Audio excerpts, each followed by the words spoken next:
Hello, everybody. My name is you, and it's the only unusual thing about my life. And welcome back. Now, last episode, we frickin' died. We're not gonna try and do that again. I suppose I will start. Yes, I get it. From the beginning. Chapter 1. Once upon a time, there lived you. Did I turn off the... Hang on, before we... Yeah, let's turn off the... Let's turn the voice off. Not that I'm a fan of... I'll keep the sounds on, though. Chapter 1. Once upon a time, there lived you. Yes, we know all this. We are going to go straight to the decisions. So that way, we've heard all this before. So that way we can actually figure out what we need to do.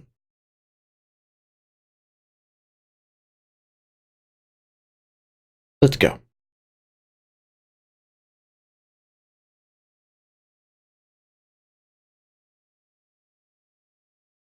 Alright, let's read letter. And we're going to go back to the place.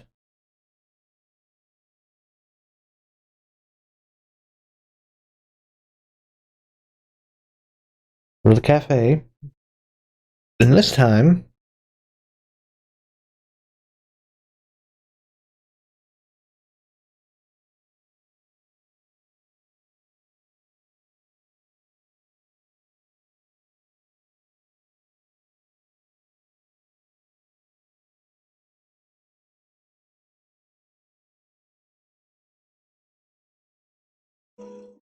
usually you were late. I am tired. I hope you understand me.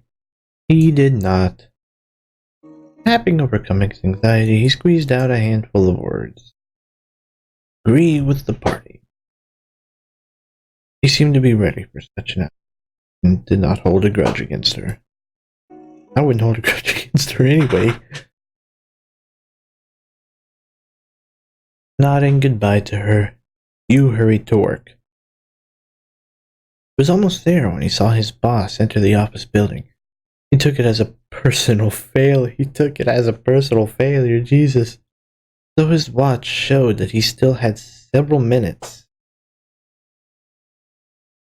Yu had barely got into the office when he noticed two male silhouettes behind him. He turned around and saw his boss, and a man he had never seen before, a little farther away.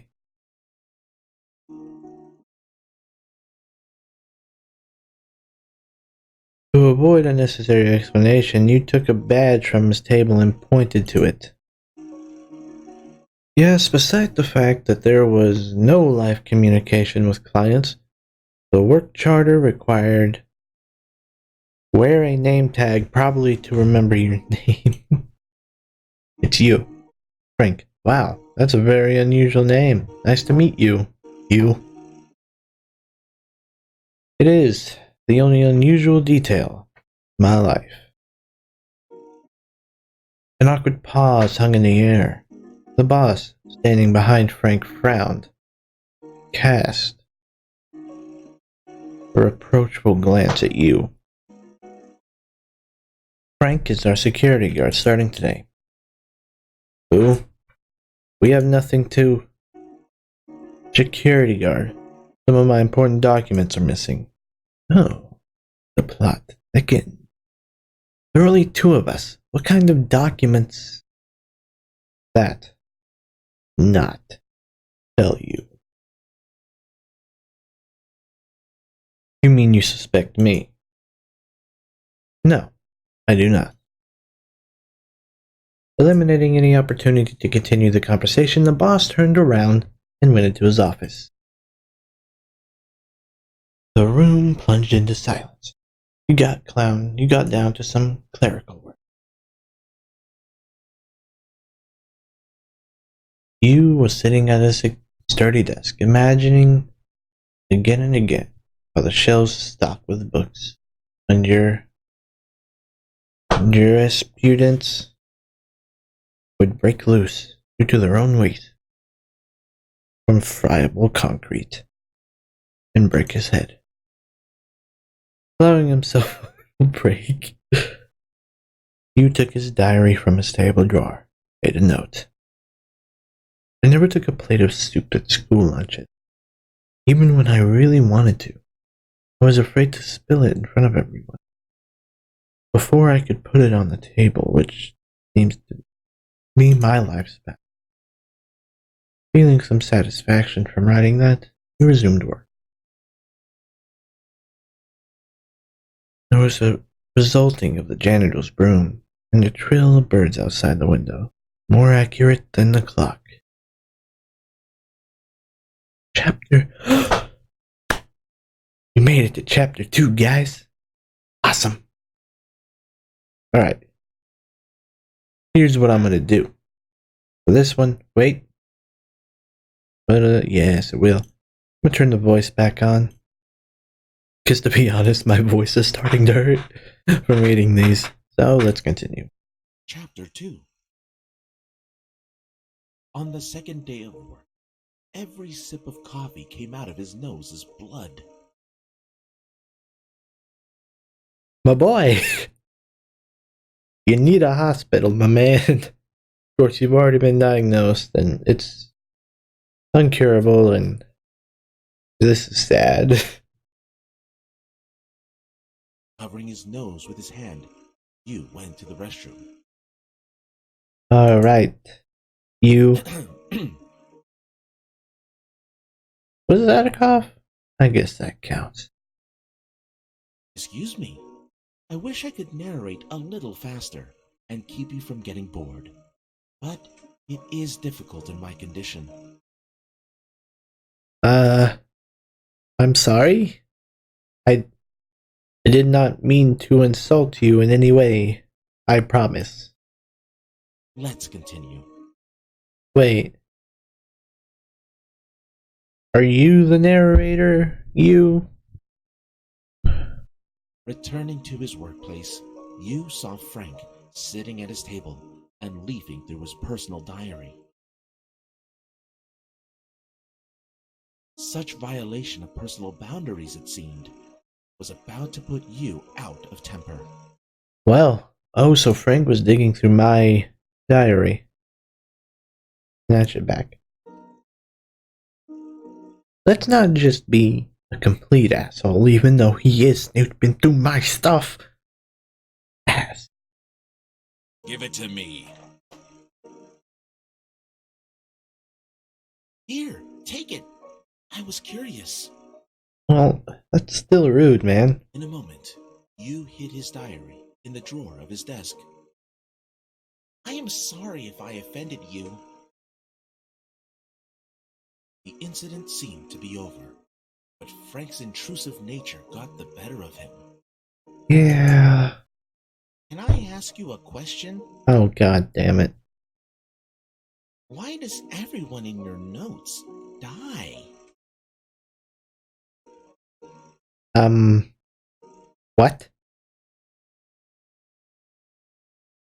Keep silent. Answer, let's answer, because I don't know either. The lack of communication affected you. Unexpectedly for himself, he answered the question directly. Did I just...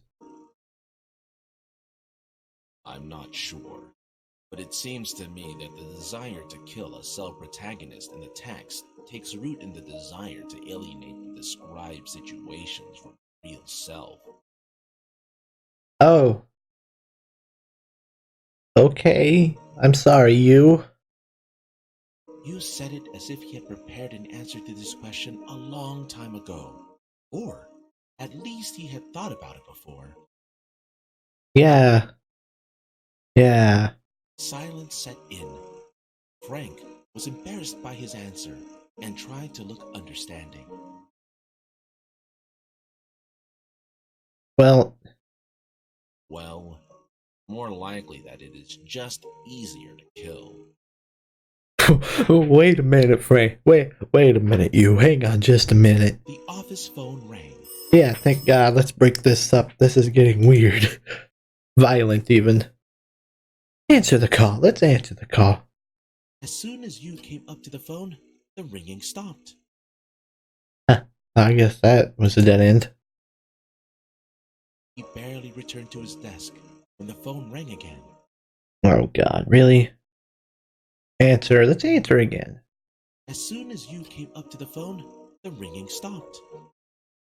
Huh? He barely. Well, I know what I'm doing this time.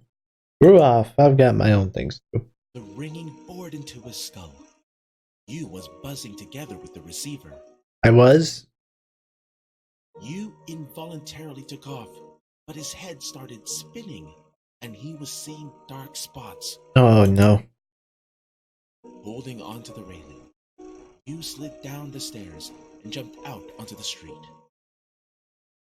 He ran into his boss at the door, who stood there smoking. Oh, Go sorry. to bed now. You can give me the rest of the papers tomorrow. Oh, thank God. He did not have any strength left to work anyway. Thank you, boss. I appreciate you. Although he left some things in the office, he was not in a hurry to go back. He sat down on the doorstep to rest. His vision was not particularly keen on the second day, so it took him a while to recognize a familiar face. Oh God, am I gonna die again? You livened a little. A welcoming grin appeared on his face. Oh? Hi, Max. Why are you not at work? Max? I dismissed my students a little early. Oh, a teacher. How are you feeling? Like shit. As usual, another night shift. Woke up early in the morning. If I was your father, I would have fired you long ago. A little rude. What will be left for me then? It's a little mean. Max answered with a question. Do you want me to take your shift? Thought you were a teacher.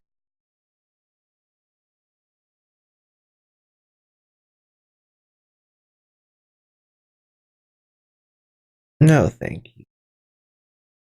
No, thank you. I'm gonna die again, aren't I? You quickly said goodbye and left. Max is the one that killed me. I know it. He heard some painful coughing behind his back, and his lips let out a grin of satisfaction. Oh, you prick. Coming home, you could barely stand on his feet. Notwithstanding his lack of sleep and fatigue, he could not fall asleep. The day flashed in his head on repeat. As for the breakup, he did not see himself as the victim. Well, that's good. On the contrary, the entire time during his relationship with Darina, You wondered, why sorry. did she love him? Drained of all strength and weak in spirit from birth. He did not anymore.